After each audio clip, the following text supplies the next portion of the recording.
Rain hammered the stable roof as Lady Jessamine Elderglin pressed her back against the cold wood, listening to her stepmother's voice cut through the barn door like a blade. "No daughter of mine goes to that ball dressed like a stable hand," her stepmother hissed, gripping the reins of a horse that had just thrown its rider. "You'll stay home and finish scrubbing the East Hall floors." Jessamine's hands were still shaking from pulling her stepsister off the ground moments before, from an accident that never should have happened. Nobody had thanked her. Nobody ever did. She turned, mud staining the hem of her only good dress, and looked her stepmother dead in the eye. "I wasn't asking permission," Jessamine said. "I was informing you." Her stepmother laughed, short and sharp. "You? At the Grand Duke's ball? He won't even look twice at a girl who smells like the stables." But 3 miles away, inside a carriage rattling toward that very ball, a young man named Duke Rowan Caldermere was staring out the window with a promise burning in his chest, one his own mother had made him swear before she died, a promise about a girl he had never met and a debt his family owed hers. Nobody in that ballroom knew what was coming, not the stepmother who had spent years crushing every hope Jessamine ever had, not the guests who would gasp when the Grand Duke crossed the entire hall to reach her, not even Jessamine herself. "Tell me, if your stepmother swore you'd never amount to anything, would you still walk through that door?" Drop your answer in the comments, along with the name of the beautiful place you're watching from tonight. I want to see how far this story travels. And if you felt that chill when the Grand Duke's carriage turned toward the ball, subscribe now. Let's move on. The rain had not stopped since morning, and Lady Jessamine Elderglin stood in the doorway of Thornfield Manor's stable, staring at the mud that had ruined her only good dress. Her stepmother, Lady Prunella Elderglin, watched from beneath the shelter of the porch with her arms folded, refusing to offer even a shawl. "Get inside before someone sees you like that," Prunella said, though her voice carried no real concern. It carried only irritation, the kind reserved for an obligation nobody wanted. Jessamine walked past her without a word. 6 years had taught her that arguing only made things worse. Her father had died when she was 18, leaving her in the care of a woman who saw her as nothing more than a burden passed down alongside the estate's debts. Her 2 stepsisters, Lady Fiora Ravensmere and Lady Melisande Brookvale, had never called her sister. They called her the Shadow Girl, because she was always somewhere in the background, sweeping floors or mending gowns that were never hers to wear. Inside, the manor buzzed with a different kind of energy. Servants rushed from room to room, carrying gowns and jewelry, because tonight was the night of the grand ball, hosted by the Duke of Thistlewood, an event that came only once every few years and drew nobility from every corner of the kingdom. Fiora spun in front of a mirror, admiring a gown embroidered with silver thread, while Melisande argued with a maid over the placement of pearls in her hair. "You're still standing there," Prunella said, entering behind Jessamine. "Don't you have floors to finish?" "I finished them this morning," Jessamine replied. "Then find something else. The kitchen needs help. Or better yet, stay out of sight entirely tonight. I don't want you embarrassing this family in front of important guests." Jessamine said nothing, but something inside her chest tightened, a familiar ache that had followed her since childhood. She was 24 now, and by 20 she had understood the truth completely. Prunella had never wanted a stepdaughter. She wanted a servant who cost nothing to keep, someone to manage the household while her own daughters were groomed for marriage and status.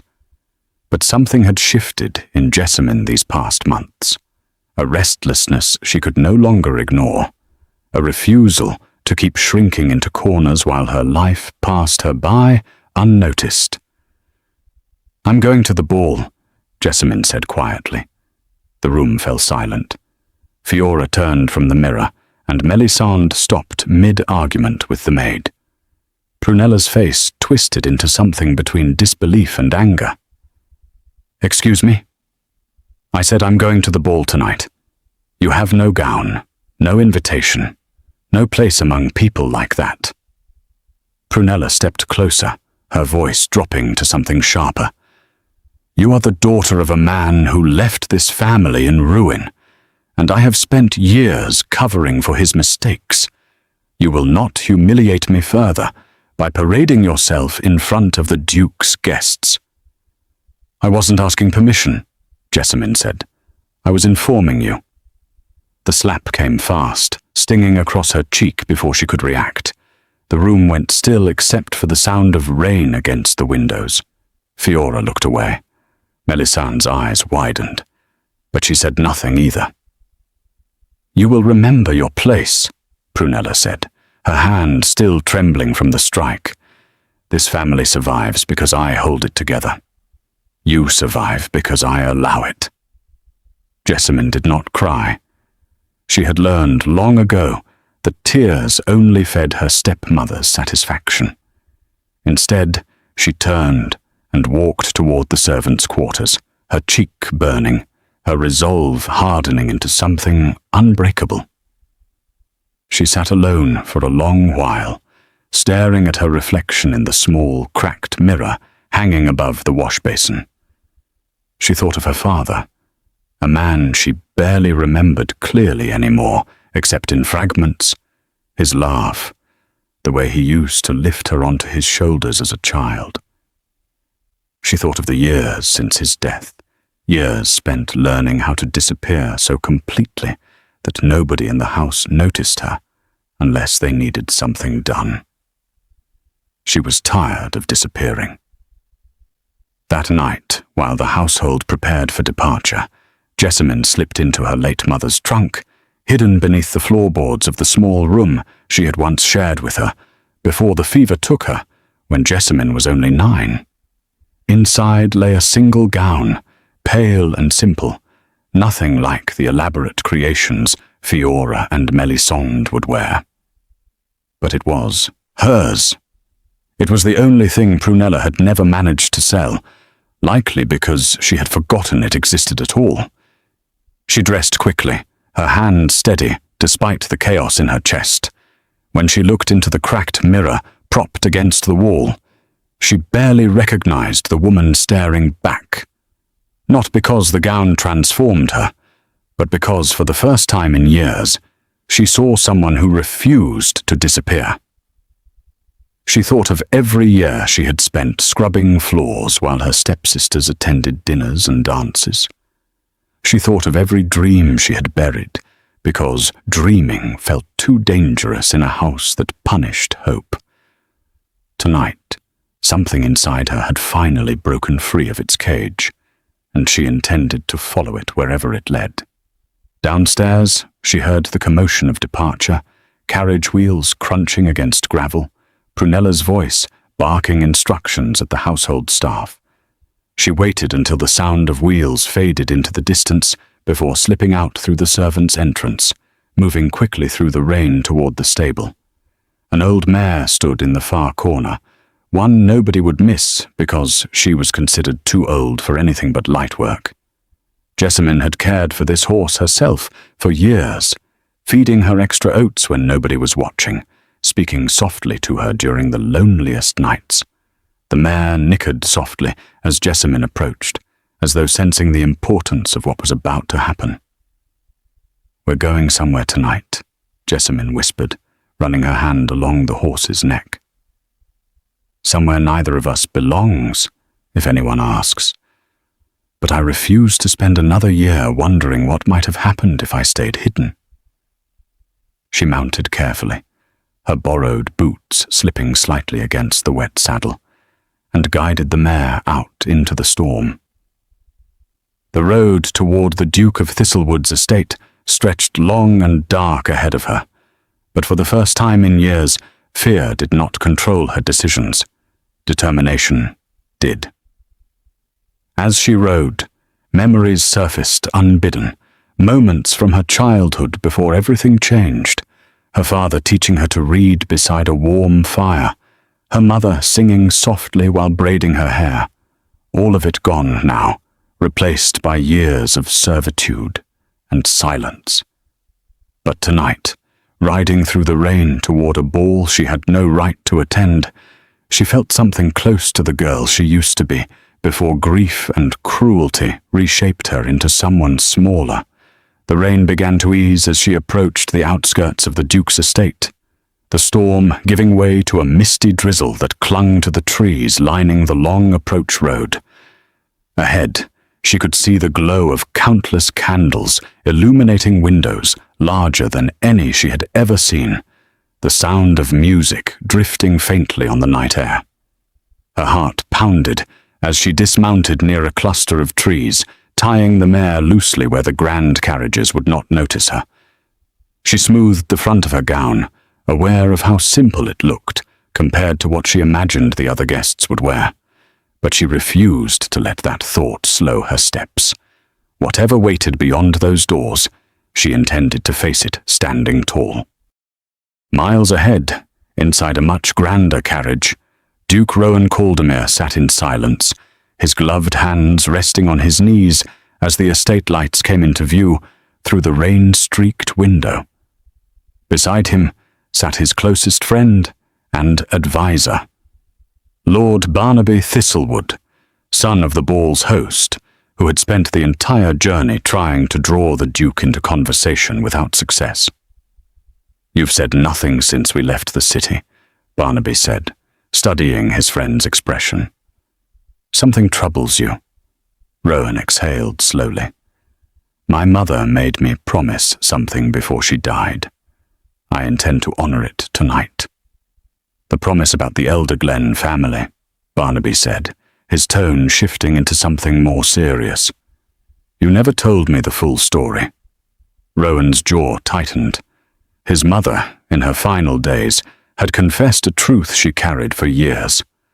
Long before Rowan was born, his father had struck a debt of honor with a man named Charles Elderglen, a debt involving land, gold, and a promise that one day the Caldermere family would repay what had been taken unfairly during a dispute over inherited property.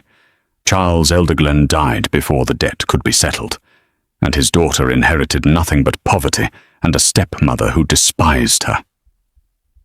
"My mother told me his daughter still lives," Rowan said, "under the care of a woman named Prunella Elderglen. She made me swear I would find her and make things right, whatever that means. And tonight? Tonight I intend to discover if she attends this ball. If not, I will visit the Elderglen estate myself before the weekends." Barnaby studied him carefully. "You could simply send gold. Settle the matter through solicitors." "My mother did not ask me to send gold," Rowan said. "She asked me to look this woman in the eyes and honor what my family owes her, in whatever form that takes. A debt of honor is not repaid with a coin alone." Barnaby fell quiet for a moment, watching the rain trace patterns down the carriage window. "And if she despises the very name Caldermere for what your father did?" "Then I will accept that too," Rowan said. "But I will not spend another year avoiding a promise made to a dying woman I loved more than anything in this world." The carriage rolled to a stop outside the Duke of Thistlewood's estate, its windows blazing with candlelight, music already spilling into the courtyard. Guests in elaborate gowns and fine coats moved toward the entrance, laughter mixing with the sound of a string quartet warming up inside. Rowan stepped out first, offering his hand to help Barnaby down, though the gesture was mostly habit. His mind remained elsewhere, turning over the promise he intended to keep. He had spent months preparing for this night, gathering information about the Elderglen estate, learning what he could about a family fractured by grief and greed, though details remained frustratingly scarce. Prunella Elderglen had kept her stepdaughter well hidden from society, and Rowan suspected that was no accident. Inside, the ballroom glittered with chandeliers and polished floors reflecting candlelight in every direction. Prunella entered with Fiora and Melisande on either side, each dressed to draw attention, each smiling the practiced smile of women hunting for advantageous marriages. Prunella scanned the room immediately, calculating which families held the most influence, which sons remained unmarried, which connections might elevate her daughters beyond their current standing. "The Duke has not yet made his entrance," she whispered to her daughters. "When he does, you will both be at the front of the room. Do you understand?" "Yes, Mother," Fiora and Melisande answered together, though Fiora's eyes flickered briefly with something like doubt before she smoothed her expression back into practiced calm. "And remember," Prunella added, "a duke does not marry for love. He marries for connection, for standing, for the appearance of virtue. Show him exactly what he wishes to see." Meanwhile, outside the estate gates, Jessamine approached the entrance, painfully aware of how different she looked from the women passing beside her, their gowns catching candlelight while hers remained simple and unadorned. A guard at the entrance eyed her suspiciously. "Invitation?" "I don't have one," Jessamine admitted, refusing to lower her gaze. "But I have every right to attend this ball as much as anyone else here. Without an invitation, I cannot allow you inside." Panic flickered through her chest, but she pushed it down. She had come too far to be turned away now. "Then let me speak with whoever can grant permission. I will not leave until I am heard." Her voice carried more strength than she felt, and something in her tone caught the attention of a nearby servant, a young man named Thaddeus Winlock, who worked directly under the Duke of Thistlewood's household staff. "Wait here," Thaddeus said, disappearing into the crowd. Minutes passed, each one stretching unbearably as Jessamine stood at the entrance, aware of curious glances from arriving guests, some whispering behind gloved hands, others simply staring with open confusion at a woman clearly out of place among such finery. She held her chin high regardless, refusing to let their judgment shrink her further than she had already been shrunk. When Thaddeus returned, he was accompanied by an older woman dressed in fine but modest clothing, someone with the bearing of authority, despite lacking a noble title. "I am Mrs. Aldington, head of household affairs for the Duke of Thistlewood," the woman said, studying Jessamine carefully. "You claim a right to attend without invitation. Explain yourself, and be quick about it." Jessamine straightened her shoulders. "My name is Jessamine Elderglen. My father was Charles Elderglen, a man of standing before his death. I have spent 6 years serving in my own home as though I were nothing more than a servant, while my stepmother paraded her daughters through society and left me behind. Tonight, I refuse to be left behind again." Mrs. Aldington's expression shifted slightly at the mention of the Elderglen name, though Jessamine could not read what passed behind her eyes.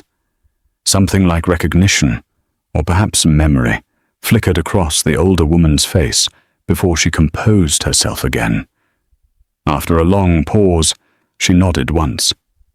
"Come with me," she said. "I will see that you are allowed entrance, though I suggest you remain near the edges of the hall. Uninvited guests draw attention, and not always the kind you wish for." "I understand," Jessamine said. "I only wish to see the hall for myself, if only once." Mrs. Aldington studied her a moment longer, something softening in her expression. "There are worse reasons to walk through those doors tonight."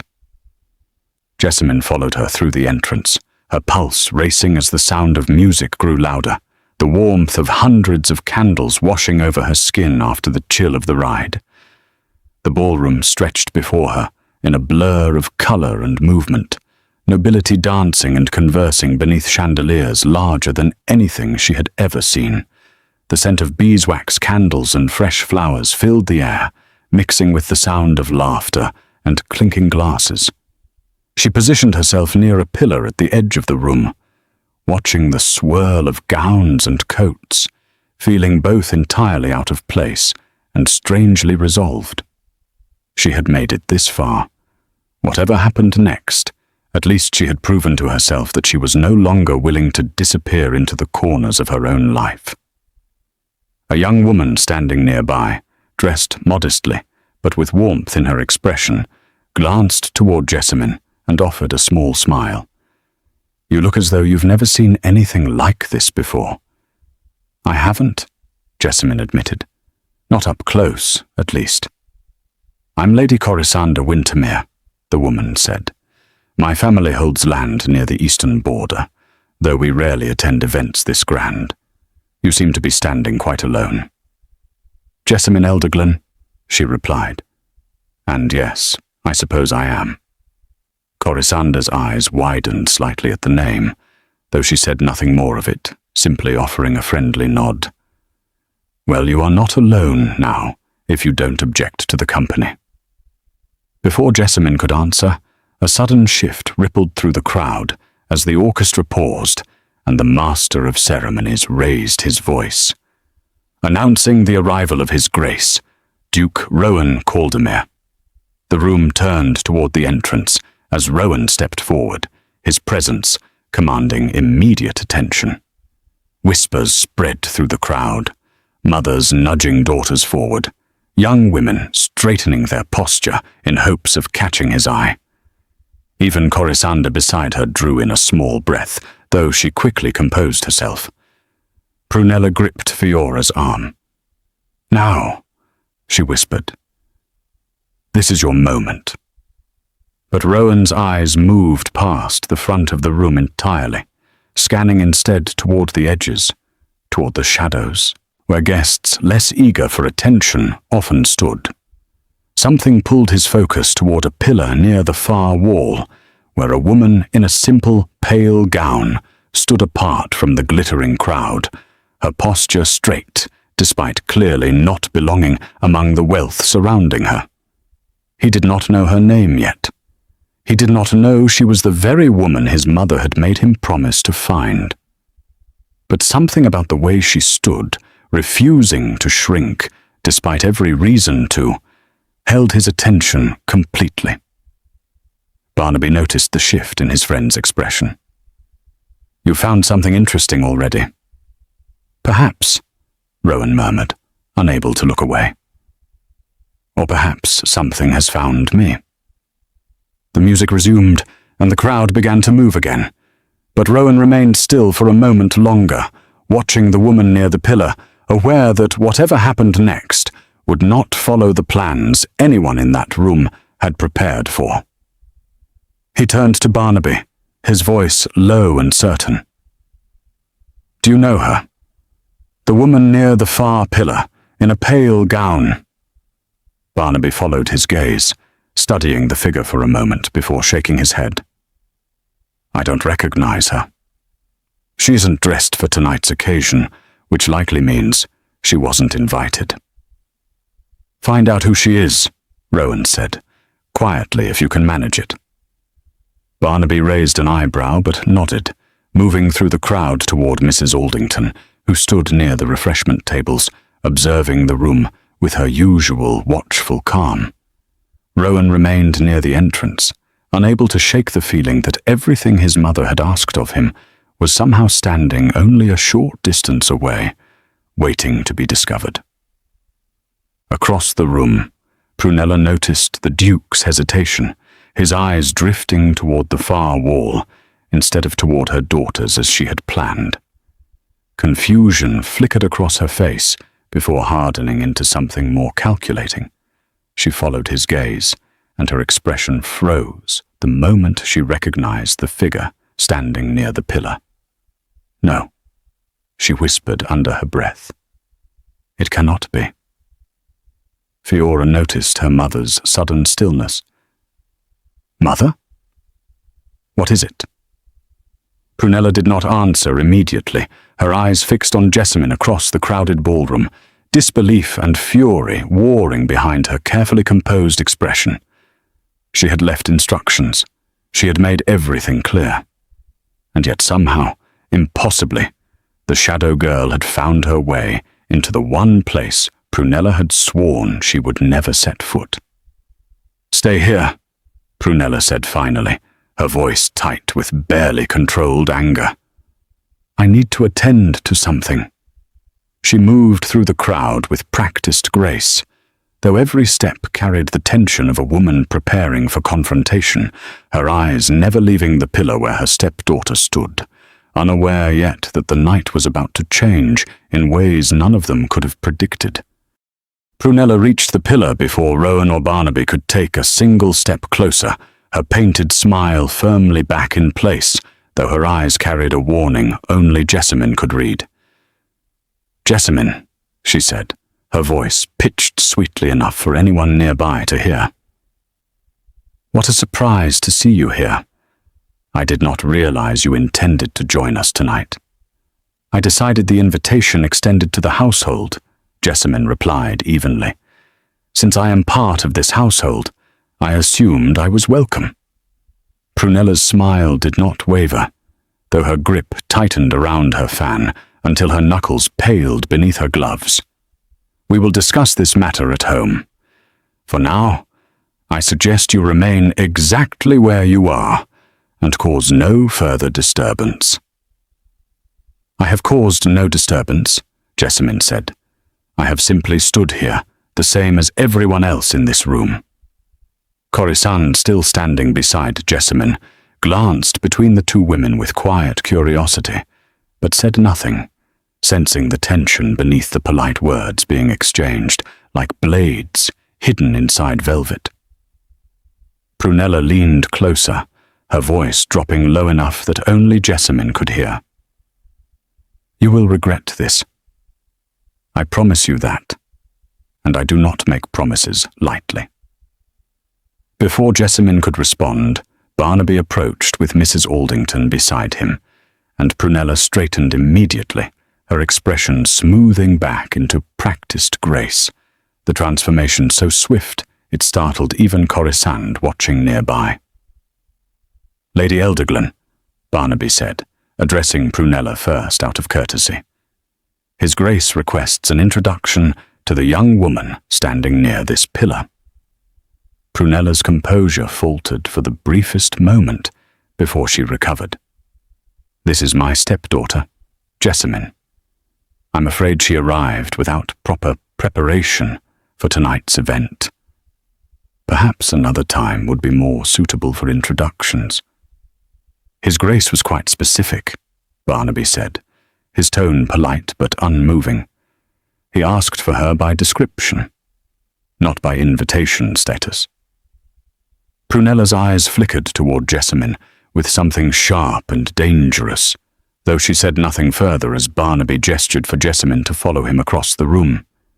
Jessamine's heart pounded with each step, aware of the whispers following her, aware of Fiora and Melisande watching from across the hall, with expressions caught between confusion and alarm.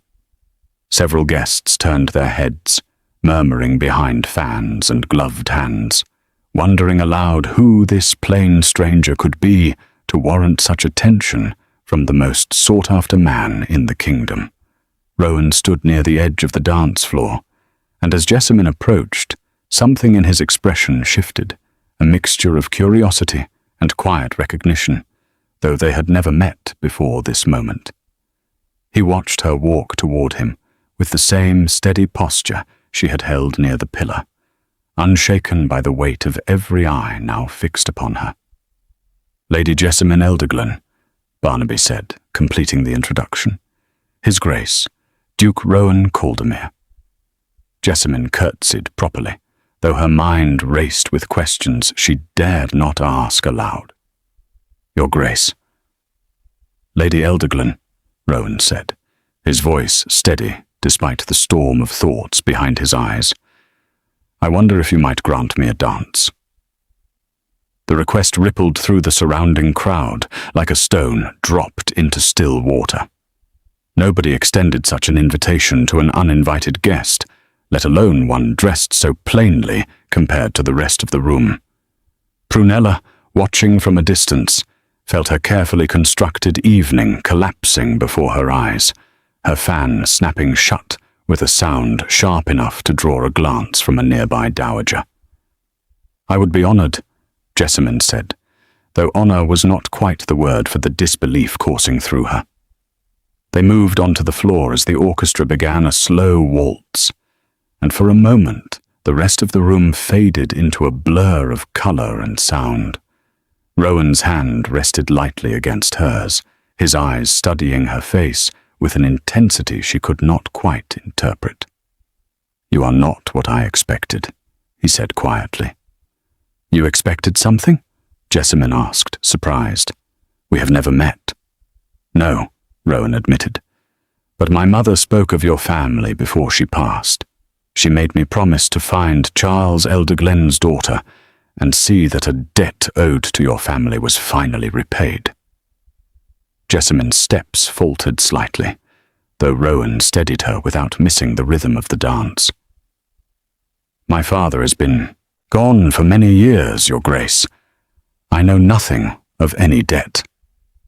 "Then allow me to explain when the time is right," Rowan said. "Tonight is not the place for such matters." "You speak as though this debt carries weight beyond simple coin," Jessamine said, studying his face carefully. "It does," Rowan admitted. "My father wronged yours in ways that cost your family dearly. My mother carried that guilt until her final breath. I do not intend to carry it the same way." Across the room, Prunella watched the dance with growing dread, her mind racing through every possible outcome. If the Caldemere family owed the Elderglen estate a debt significant enough for the Duke himself to seek Jessamine out, then years of careful manipulation, of hiding inheritance documents, and controlling every aspect of the estate's finances stood at risk of unraveling entirely. She had spent 6 years building a fortress of lies around that chest, hidden in the study, and now a single dance threatened to bring the entire structure down around her. She turned sharply toward Fiora and Melisande. "We are leaving. Now." "But mother, the ball has barely begun," Melisande protested, glancing longingly toward a cluster of eligible young gentlemen near the refreshment table. "I said now," Prunella hissed, already moving toward the exit, her mind spinning with calculations about how to control the situation before it spiraled beyond her reach. Fiora lingered a moment longer, watching Jessamine and the Duke move gracefully across the floor, something unreadable passing behind her eyes.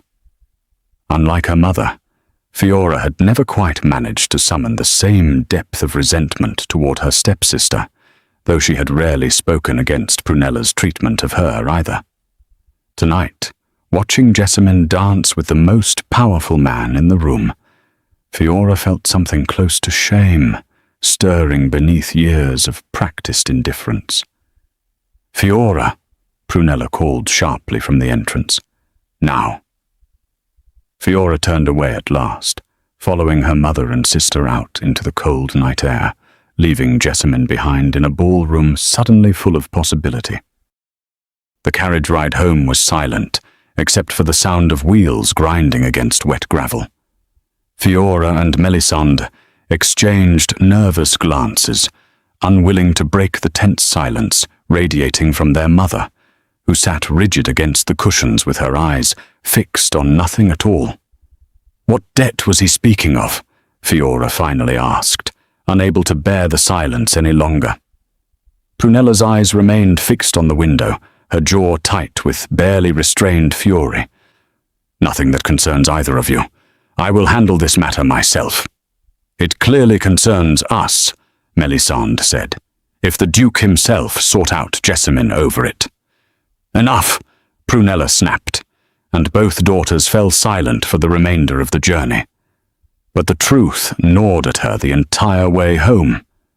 Years ago, when Charles Elderglen died, he had left behind documents detailing a significant sum owed to his estate by the Caldemere family, compensation for land unjustly seized during a border dispute decades earlier, back when Rowan's father held the title and made decisions that haunted his conscience until his own death.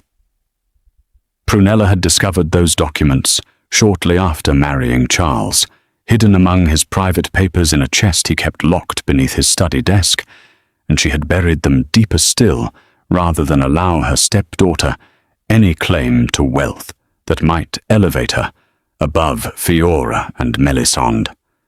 If Rowan Caldemere intended to honor that debt now, Jessamine would inherit a fortune substantial enough to secure her independence entirely, and worse, it would expose years of Prunella's deception regarding the estate's true financial standing, deception that had allowed her to live comfortably while claiming poverty to any suitor who inquired about a marriage settlement for her own daughters. She could not allow that to happen, not after everything she had sacrificed to maintain appearances, not after years spent convincing society that the Elderglen name carried nothing but debt and misfortune. Back at the ball, Jessamine remained on the dance floor as the waltz continued, unaware of the storm gathering at home. Rowan's expression grew more serious as the dance drew toward its end. "Your stepmother left rather abruptly," he observed.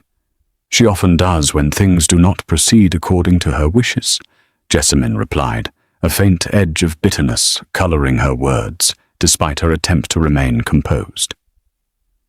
"Has she treated you poorly?" Rowan asked, his voice quieter now, meant only for her. Jessamine hesitated, unaccustomed to anyone asking such a direct question with genuine concern behind it. "She has treated me as though I do not belong in my own home, as though my father's death erased any right I had to exist within these walls comfortably. I have spent 6 years scrubbing floors and mending gowns for daughters who were never mine, while she spent every coin my father left behind on jewels and dresses meant to elevate her own children above mine." Rowan's expression darkened slightly, though his voice remained gentle. "That will change, Lady Elderglen. I intend to see to it personally." "You barely know me, Your Grace," Jessamine said. "Why concern yourself so deeply with matters that have nothing to do with you directly?" "Because my family's negligence created this situation," Rowan said. "My father took what belonged to yours and left your family to suffer the consequences while mine prospered. That is not a debt I intend to leave unpaid simply because it would be easier to forget." The dance ended, and as the orchestra shifted into a new piece, Rowan escorted Jessamine from the floor toward a quieter corner of the ballroom, away from curious eyes and straining ears. "I must return home tonight," Jessamine said. "My absence will already have consequences I cannot avoid." "Then allow me to send an escort with you," Rowan offered. "I would rather know you arrived safely than leave that to chance." "That is not necessary," Jessamine said, though something in her chest warmed at the offer regardless. "I managed the journey here alone. I can manage the return." Rowan studied her for a long moment, clearly unconvinced but unwilling to press the matter further. "Then allow me at least to call upon your estate in the coming days. There are matters we must discuss, matters that concern your father's legacy directly." "I would not discourage that, Your Grace," Jessamine said, curiosity mixing with wariness at the mention of her father once more. As Jessamine prepared to leave, Corisanda approached once more, her expression carrying quiet concern. "Be careful," she whispered. "Your stepmother did not look pleased when she departed. Whatever debt the Duke spoke of, I suspect she already knew more than she revealed tonight." "I intend to find out exactly what she knows," Jessamine said, determination hardening in her voice. If you ever need somewhere safe, my family's estate is only a short ride from yours, Corisanda added. You would be welcome there, whatever happens. Jessamine squeezed her hand gratefully before making her way toward the exit, Rowan's eyes following her the entire distance across the room. The ride home felt shorter than the journey there, though Jessamine's mind raced through every possibility of what awaited her. She arrived to find the manor dark, except for a single candle burning in the study window, and her stomach tightened with dread as she dismounted and led the mare back toward the stable, moving quietly through the shadows toward the main house. Inside, Prunella waited in the study, the locked chest containing Charles Elderglen's documents sitting open on the desk before her, papers scattered across its surface in her haste to review them one final time before deciding what must be done. When Jessamine entered, drawn by the flickering light, Prunella looked up with an expression Jessamine had never seen before, something between panic and cold calculation. You should not have gone tonight, Prunella said quietly, her earlier fury replaced by something more dangerous, something controlled and deliberate. What are those documents? Jessamine asked, her eyes fixed on the scattered papers bearing her father's handwriting. Nothing that concerns you, Prunella said, quickly gathering the papers back into the chest, though her hands trembled slightly as she did. But Jessamine had already seen enough, the edge of a document bearing the Caldemere family seal, her father's signature beneath lines of text she could not fully read from where she stood. That seal. It belongs to the Duke's family. Prunella's hands stilled for a moment before she slammed the chest shut, locking it with a small key she then slipped into the folds of her gown. Your father made arrangements before his death that no longer concern this household. I suggest you forget what you believe you saw tonight, for your own sake. Why would my father's arrangements not concern me? Jessamine demanded, stepping closer despite the warning in Prunella's eyes. If those documents involve the Caldemere family, and the Duke himself sought me out tonight regarding a debt, then I have every right to know what you are hiding. Prunella's composure cracked, revealing something colder beneath the surface. You have no rights in this household beyond what I permit, Jessamine. I have protected this family's standing for 6 years, sacrificed my own comfort to maintain what little dignity remained after your father's death, and I will not allow some forgotten debt to destroy everything I have built for my own daughters. By hiding what rightfully belongs to me, Jessamine said, the pieces falling into place with sickening clarity. You've known about this inheritance all along. Every year I spent believing we were poor. Every year I scrubbed floors and wore mended dresses while you claimed there was no money. You knew this fortune existed. Careful, Prunella warned, her voice dropping to something quiet and menacing. You are still under my roof, and I can make your life considerably more difficult than it already is. Jessamine held her ground despite the fear coiling in her stomach. You can no longer threaten me into silence. The Duke intends to call upon this estate himself. Whatever you have hidden in that chest will come to light whether you wish it or not. Prunella's eyes narrowed dangerously, something calculating replacing the panic that had briefly flickered across her face. Then perhaps I will ensure the Duke never has the opportunity to discover anything at all. What does that mean? Jessamine asked, a chill spreading through her chest. It means you should consider carefully how much you value your comfort in this house, Prunella said, rising from the desk and moving toward the door. Accidents happen to young women who wander where they should not, Jessamine. Remember that before you decide to challenge me further. She swept past Jessamine without another word, leaving her standing alone in the dim study, the locked chest sitting silent on the desk, holding secrets that had shaped her entire life without her knowledge. Jessamine stared at the space where her stepmother had stood, the threat settling heavy and undeniable in the air around her. Whatever Prunella intended to do next, Jessamine understood clearly that the danger surrounding her had only just begun, and that the fortune hidden inside that chest had already cost her more than mere years of servitude. It had very nearly cost her the truth about who she truly was. Morning came with a knock at Jessamine's door that startled her from a sleep filled with fractured dreams. Corisanda stood outside, still dressed in her traveling cloak, her expression tight with urgency. "I could not stop thinking about last night," Corisanda said, stepping inside quickly. "Something troubles me about your stepmother's expression when she leaves the ball. I came to see that you were safe." "She threatened me," Jessamine admitted, pulling a shawl around her shoulders against the morning chill. "She said accidents happen to young women who wander where they should not." Corisanda's face paled. "Then we must act quickly, before she has time to arrange anything.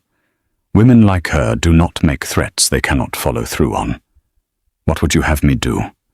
I have no proof of anything beyond a glimpse of a document and a locked chest." "You have witnesses," Corisanda said. "You have the Duke's own testimony that a debt exists. That alone should be enough to force her hand." Before they could decide their next step, the sound of carriage wheels echoed from the courtyard below. Jessamine moved to the window and saw Rowan's carriage arriving earlier than expected, Barnaby stepping down first before turning to assist Rowan. "He has come already," Jessamine said, relief and worry mixing together in her chest. "Then let us go down together," Corisanda said, taking her hand. "You should not face this alone." Downstairs, Prunella intercepted the Duke at the entrance before Jessamine could reach the hall, her smile once again perfectly composed, as though the previous night's panic had never touched her at all. "Your Grace, this is an unexpected honor. I'm afraid my stepdaughter is indisposed this morning."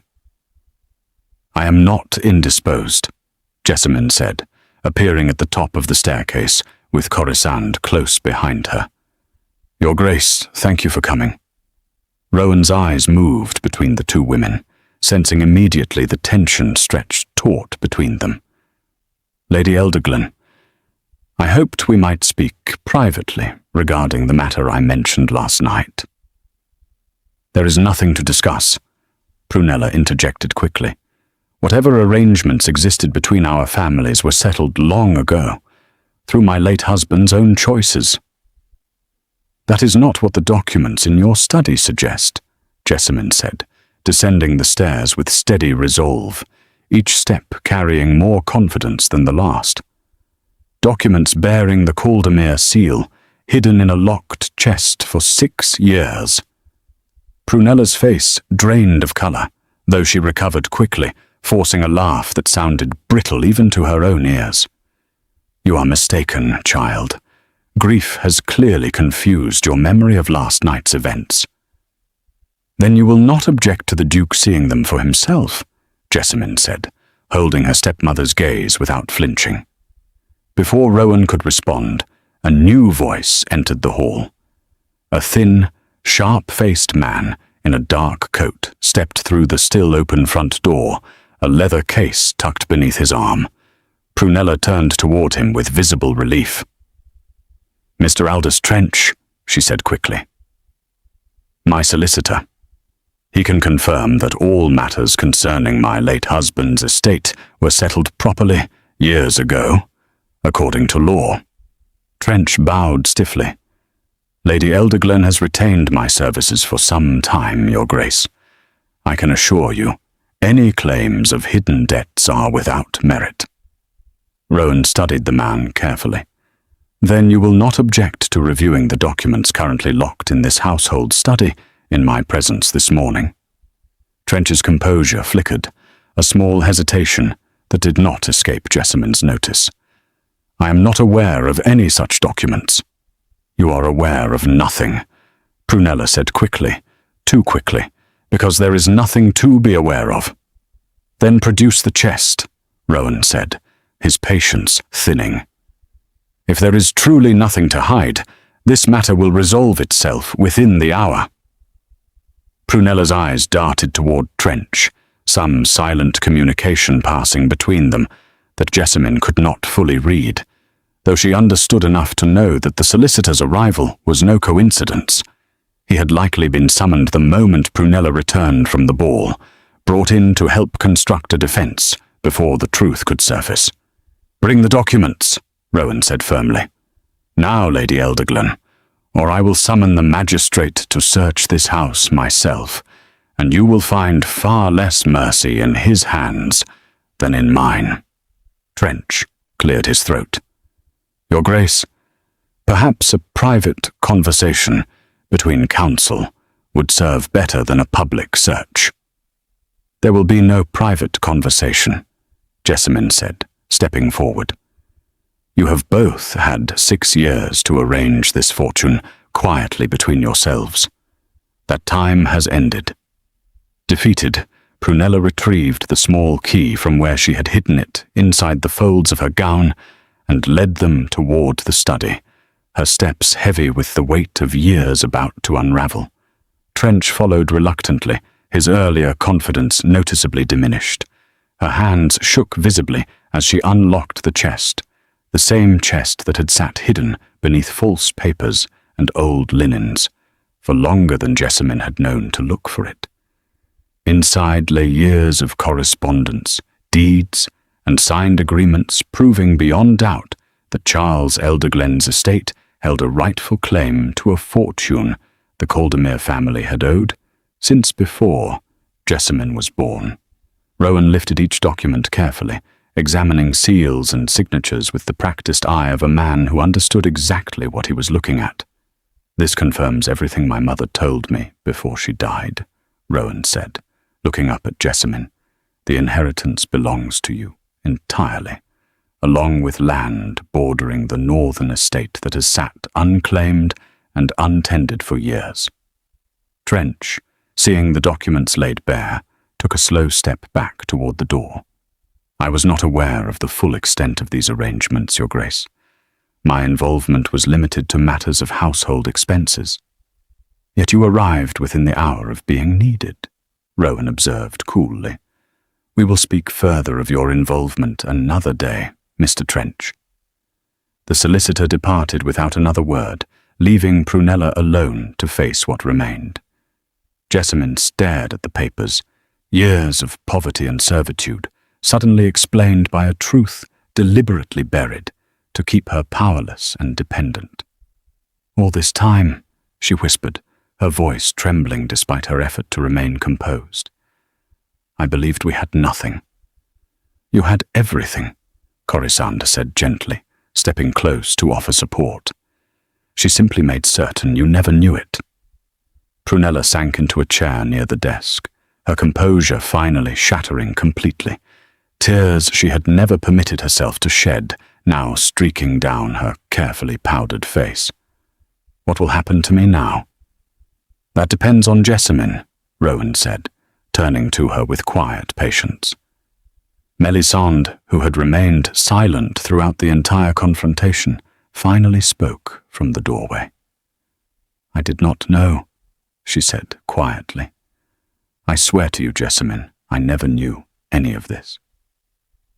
"I believe you," Jessamine said, though the words carried more weariness than warmth.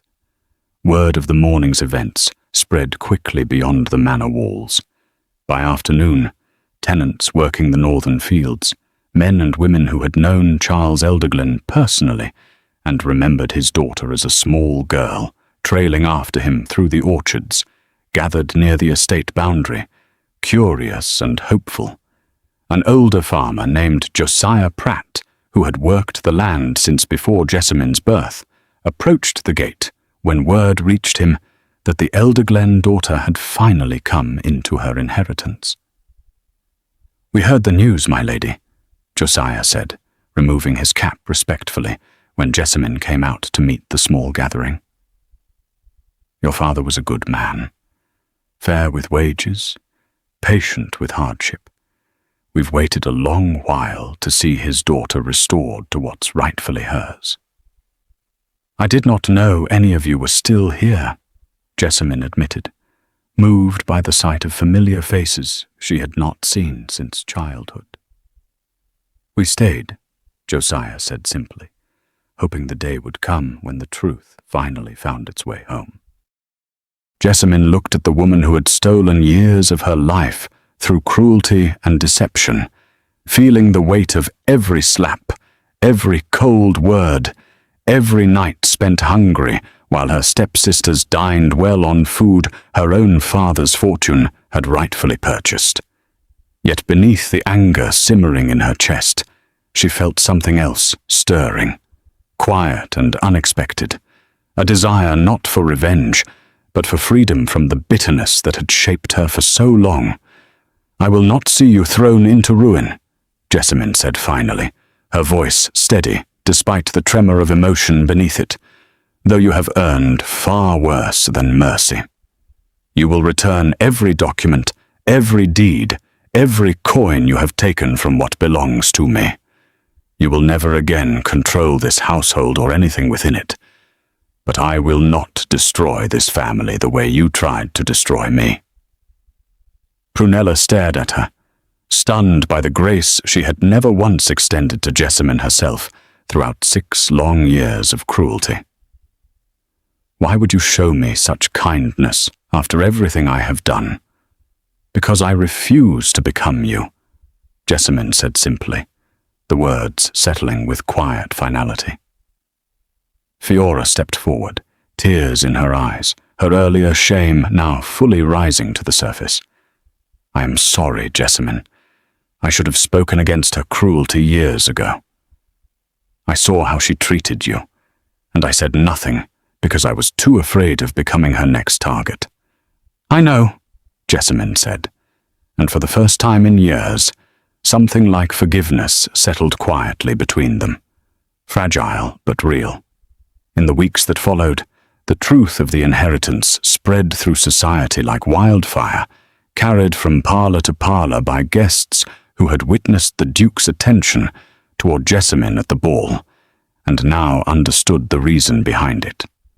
Her standing transformed entirely, from forgotten stepdaughter to an heiress whose fortune rivaled families who had once looked past her without a second glance.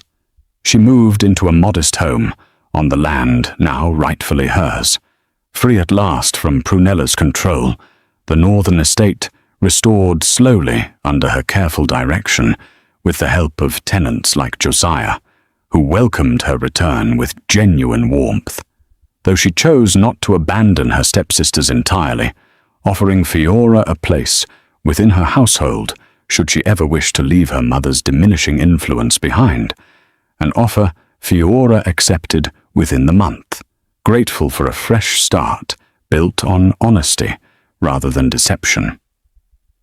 Melisande, still adjusting to a world without her mother's careful schemes, remained at Prunella's side for a time, though even she began to visit Jessamine occasionally, the two slowly building something neither sisterhood nor friendship, but a quiet understanding forged from shared history.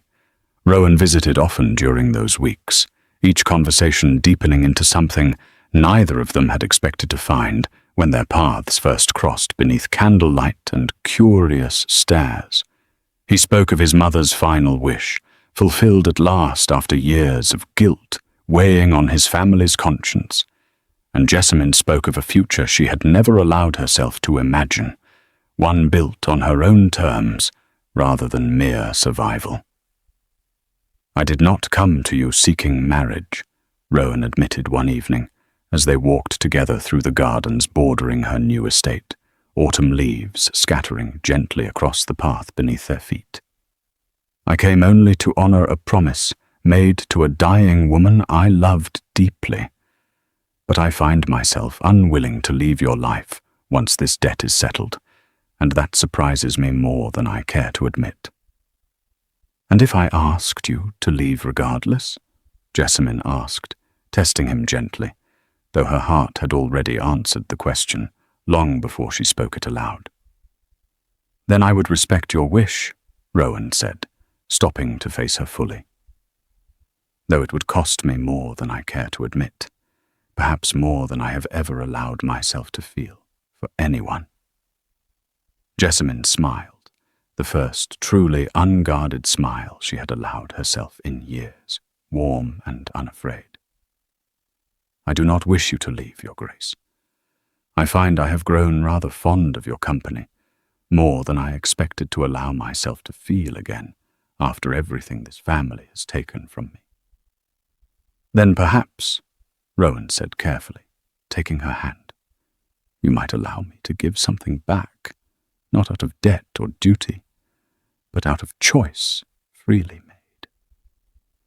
The proposal, when it came, arrived not in a grand ballroom, but in the quiet orchard behind her restored estate, where her father had once lifted her onto his shoulders as a child.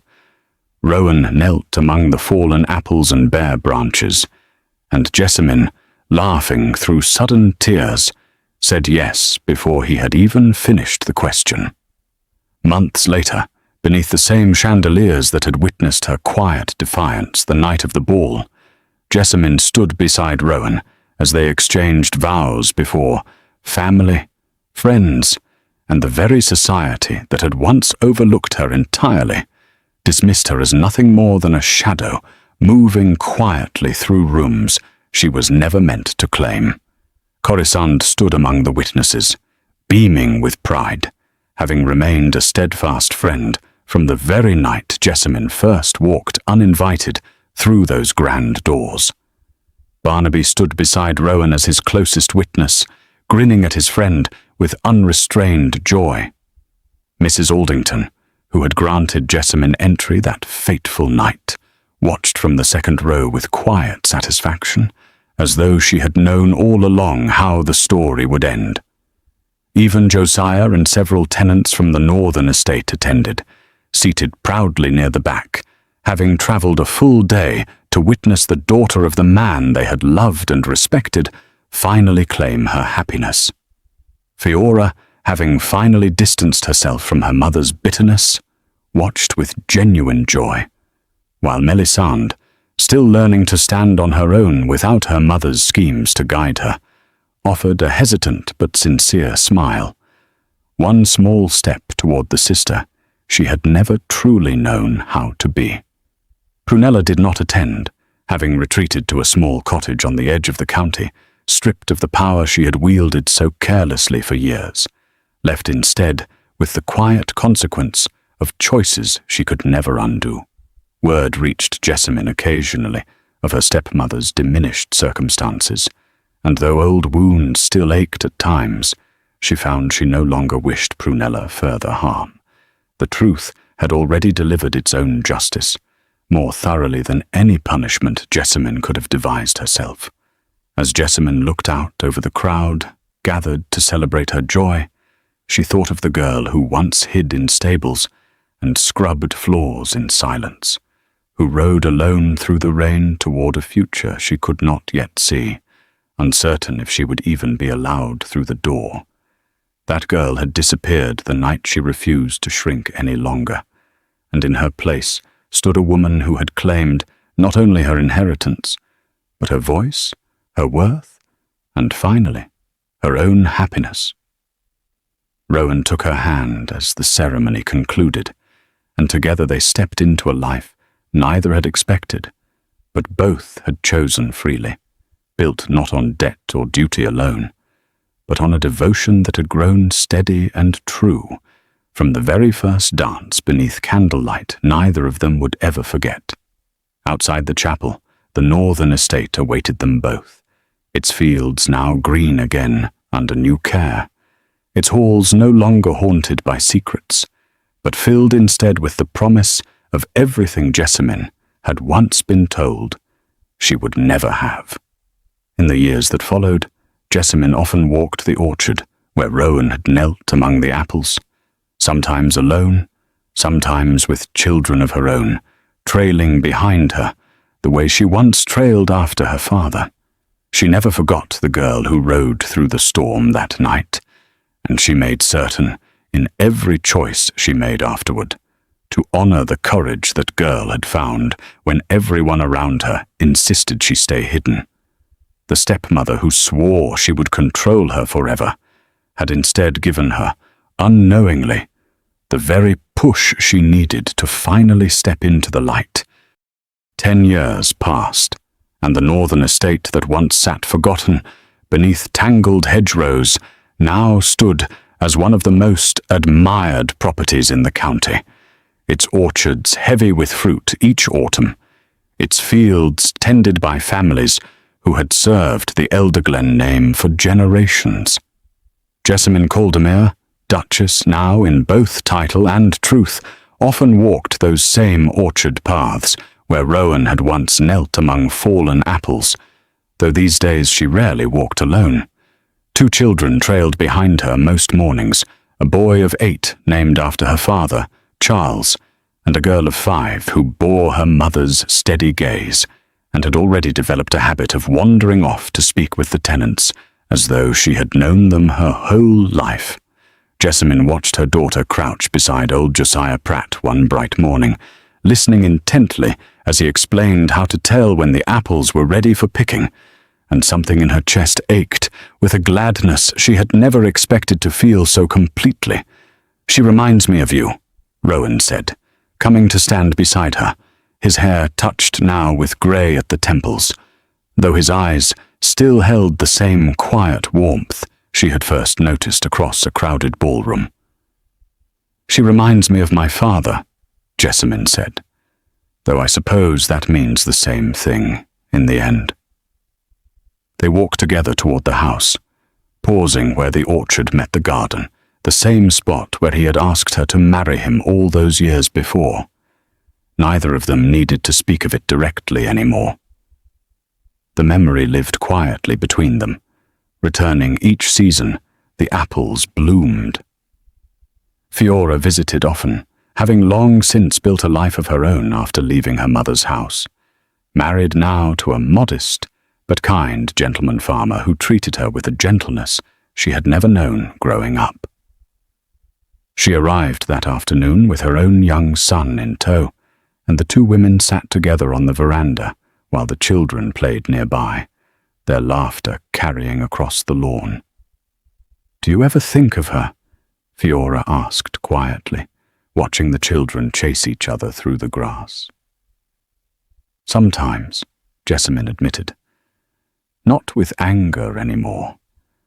Mostly with a strange kind of pity. Prunella had died 3 winters past, alone in the small cottage she had retreated to after the truth came out, her final years spent in quiet obscurity, far from the society she had once schemed so desperately to conquer.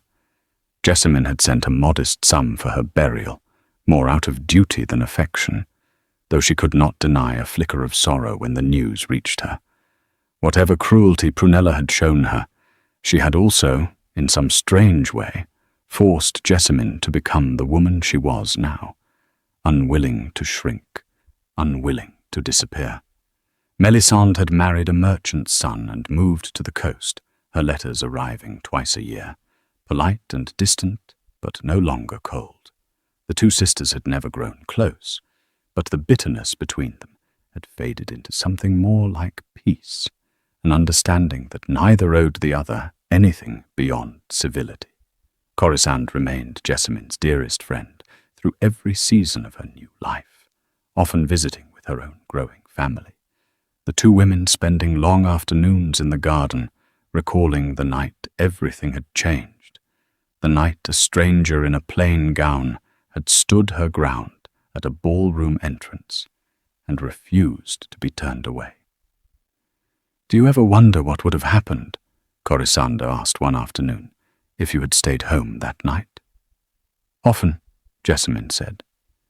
"I imagine I would still be scrubbing floors, waiting for a life that never intended to arrive on its own." "You made it arrive," Corisande said. "That is the part people forget. You did not wait for rescue. You rode into that storm yourself." Jessamine considered this as she watched her children play beneath the orchard trees, the same trees her father had once tended with his own hands, the same land that had nearly slipped away from her forever through years of hidden deceit. She thought of the girl who had knelt in mud outside a stable, listening to a woman who despised her decide her fate without a single thought for what she deserved. That girl had refused to remain small. She had ridden through rain and rejection and threats, and she had found, waiting on the other side of all of it, not just a fortune restored, but a life entirely her own. As evening settled over the estate, Rowan called the children in for supper, and Jessamine lingered a moment longer beneath the orchard trees, watching the sun sink low behind the hills that had once belonged to strangers, and now belonged, fully and rightfully, to her.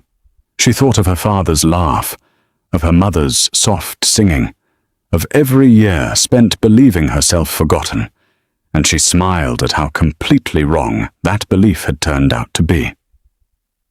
She had never needed rescue. She had only needed the courage to walk through one door that everyone told her was closed. Everything else, love, family, and a home finally free of secrets, had simply been waiting for her to arrive.